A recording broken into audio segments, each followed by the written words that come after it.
خداوند کا زندہ اور مقدس پاک کلام پڑھیں گے متی کی انجیل 24 باب اس کی پہلی آیت سے۔ اور یسوع ہیکل سے نکل کر جا رہا تھا کہ اس کے شاگرد اس کے پاس آئے تاکہ اسے ہیکل کی عمارتیں دکھائیں۔ اس نے جواب میں ان سے کہا، کیا تم ان سب چیزوں کو نہیں دیکھتے؟ میں تم سے سچ کہتا ہوں کہ یہاں کسی پتھر پر پتھر باقی نہ رہے گا جو گرایا نہ جائے گا۔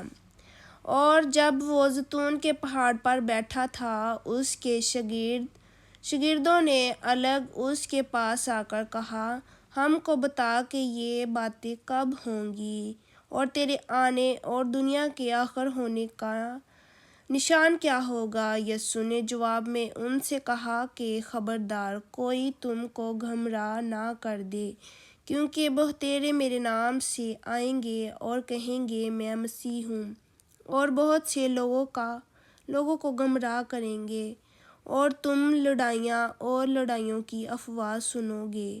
خبردار گھبرا نہ جانا، کیونکہ ان باتوں کا واقعہ ہونا ضرور ہے، لیکن اس وقت خاتمہ نہ ہوگا، کیونکہ قوم پر قوم اور سلطنت پر سلطنت چڑھائی کرے گی، اور جگہ جگہ کال پڑیں گے اور بھونچال آئیں گے، لیکن یہ سب باتیں مصیبتوں کا شروع ہی ہوں گی۔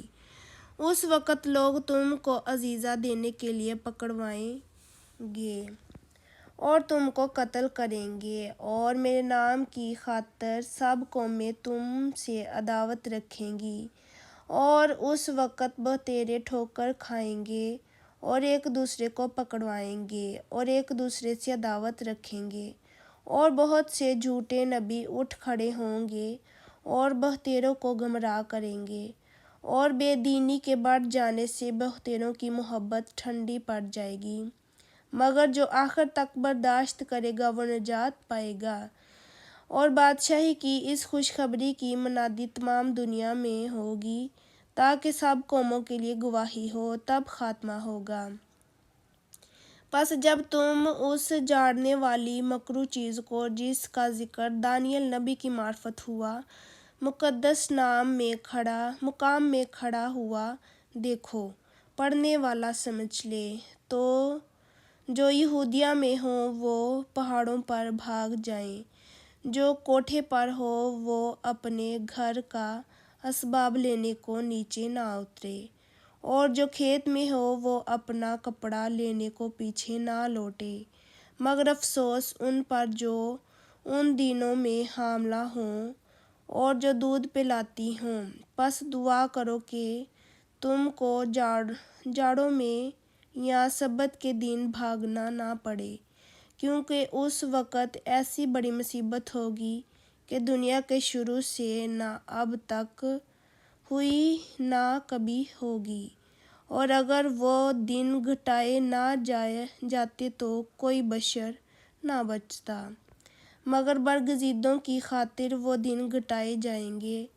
اس وقت اگر کوئی تم سے کہے کہ دیکھو مسیح یہاں ہے یا وہاں ہے، تو یقین نہ کرنا، کیونکہ جھوٹے مسیح اور جھوٹے نبی اٹھ کھڑے ہوں گے اور ایسے بڑے نشان اور عجیب کام دکھائیں گے کہ اگر ممکن ہو تو برگزیدوں کو بھی گمراہ کر لیں۔ دیکھو میں نے پہلے ہی تم سے کہہ دیا ہے۔ پس اگر وہ تم سے کہیں کہ دیکھو وہ بیابان میں ہے تو باہر نہ جانا، یا دیکھو وہ کوٹھریوں میں ہے تو یقین نہ کرنا، کیونکہ جیسے بجلی پورب سے گوند کر پچھم تک دکھائی دیتی ہے، ویسے ہی ابن آدم کا آنا ہوگا۔ جہاں مردار ہے وہاں گیدڑ جمع ہو جائیں گے۔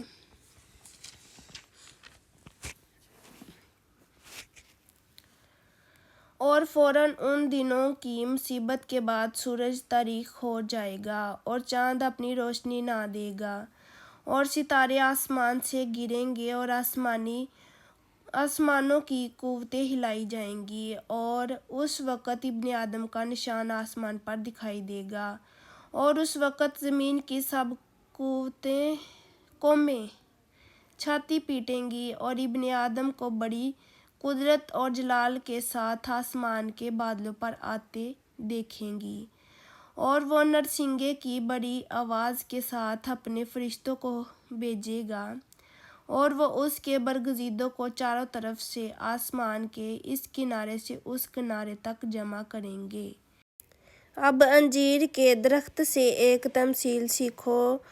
جوں ہی اس کی ڈالیاں نرم ہوتی اور پتے نکلتے ہیں، تم جان لیتے ہو کہ گرمی نزدیک ہے۔ اسی طرح جب تم ان سب باتوں کو دیکھو تو جان لو کہ وہ نزدیک بلکہ دروازے پر ہے۔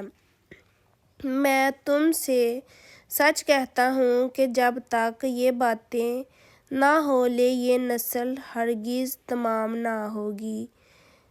آسمان اور زمین ٹل جائیں گے لیکن میری باتیں ہرگز نہ ٹلیں گی۔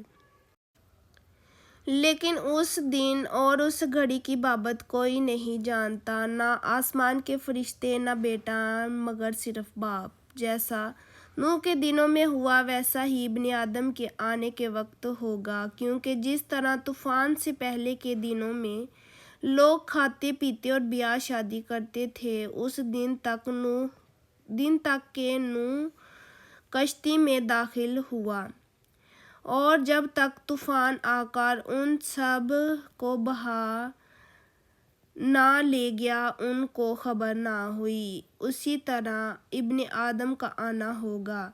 اس وقت دو آدمی کھیت میں ہوں گے، ایک لے لیا جائے گا اور دوسرا چھوڑ دیا جائے گا۔ دو عورتیں چکی پیستی ہوں گی، ایک لے لی جائے گی اور دوسری چھوڑ دی جائے گی۔